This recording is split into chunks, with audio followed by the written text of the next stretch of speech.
சும்மா இருக்கணும். பாட்டிலே போக மாட்டீங்க. ஃபர்ஸ்டா போனா மட்டும் பார்த்தா அந்த பாட்டில போகணும். அவ்வளவு குமாரன் அவுட், வெளியே வந்துரு. குமாரன் அவுட், வெளியே வந்துருங்க. பாட்டில கீழே வந்துருச்சு. குமாரன் அவுட். எங்க குழந்தைங்க தள்ளிக்கோங்க. எப்படி நான் பார்த்து சொல்றது? குழந்தை தள்ளி ஆகல. சுதாகர் அவுட், வெளியே வந்துருங்க. அடுத்தது பாரு ஆனந்த் பாரு இப்படிதான் இருக்காரு. சங்கர் மாமனை கோயிலை சேர்த்து கொண்டிருக்கிறார் ஆனந்தகுமார் அவர்கள். பாருங்க அந்த பக்கம் எல்லாரும் அவுட்டா. பாருங்க சுதாகர் அவுட்டா. மறுபடியும் எல்லாம் குடிக்கூடாது. கீழே வச்சு எல்லாம் குடிக்கூடாது. அவ்வளவுதான். சும்மா எல்லாம் குடிச்சுக்கோங்க.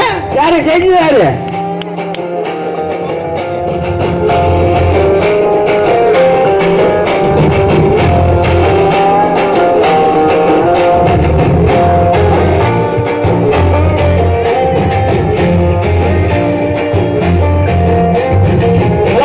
கொஞ்சம் தண்ணி இல்லைங்க. எப்படி